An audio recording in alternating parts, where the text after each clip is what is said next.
పత్రిజీ గారి ఆధ్వర్యంలో జరిగింది. మరి ఇప్పుడు పత్రిజీ గారు లేరు మన మధ్య.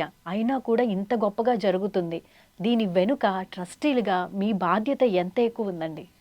ట్రస్టీలుగా మా బాధ్యత కన్నా పిరమిడ్ మాస్టర్లు సార్ ఒకటే చెప్పారు. బాడీ వెకెట్ చేయబోయే ముందు ఒక విలేకరు అడిగారు మీలాగా, సార్ మీ తర్వాత మీ తదనంతరం ఈ సంస్థకి ఎవరు పెద్దలు, ఎవరు లీడ్ చేస్తారు, ఎవరికి ఈ బాధ్యతను ఎందుకంటే కొన్ని వేల అప్పచెప్పబోతున్నారు మంది వస్తారు, వాళ్ళందరినీ ఆర్గనైజ్ చేయడం అంటే అంత మామూలు విషయం కాదు అని అడిగితే సార్ చెప్పిన సమాధానం ఏంటి అంటే, నా తర్వాత వారసులు ఒక్కళ్ళు కాదు, కొన్ని లక్షల మంది వారసులు ఉన్నారు పిరమిడ్ మాస్టర్లు.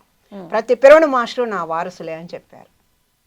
మరి అటువంటిప్పుడు అందరూ ఇది నేను చేయాల్సిన యజ్ఞము, ఇది నేను భాగం పంచుకోవాలి అని ప్రతి పిరమిడ్ మాస్టర్ అనుకుంటున్నారు. కాబట్టి సార్ వెళ్ళిపోయిన తర్వాత కూడా ఈరోజు ఇంత అద్భుతంగా జరుగుతుంది ఈ కార్యక్రమం. ఇక ట్రస్టీలుగా మా బాధ్యత ఏంటి అంటే ఎవ్రీ ఇయర్ ఉన్నట్టే ఉంటుంది బాధ్యత, అక్కడ ఏర్పాట్లు చేయటం. అంటే సంవత్సరం కర్తలకి ఈ పీడిఎంవైకి వచ్చే వాళ్ళ సంఖ్య పెరుగుతూ ఉంది. మనం అనుకున్న దానికన్నా ఇంకా రెట్టింపు అవుతున్నారు జనాలు. అర్థమవుతుంది కదా ప్రతి ఒక్కళ్ళకి. ఇప్పుడు పిఎంసి ఛానల్ చూసి, యూట్యూబ్లో చూసి, లేదా పాంప్లెట్ ద్వారా కానీ ఏదన్నా అని కొత్త వాళ్ళు యాడ్ అవుతున్నారు కదా. కొత్త వాళ్ళు యాడ్ అవుతున్నప్పుడు ఆటోమేటిక్గా సంఖ్య పెరుగుతూ ఉంది కదా. సంఖ్య పెరుగుతున్న సత్యం అర్థమవుతుంది. ఒకప్పుడు మేము గంటలు కూర్చొని ధ్యానం చేసి ముక్తా గురువు గారి సందేశాలు వింటే కొంత అర్థం చేసుకున్నాం.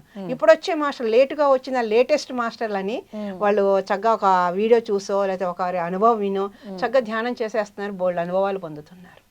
సో కాబట్టి ఎక్కువ మంది వస్తారు, సంవత్సరానికి ఈ సంఖ్య పెరుగుతూ ఉంది.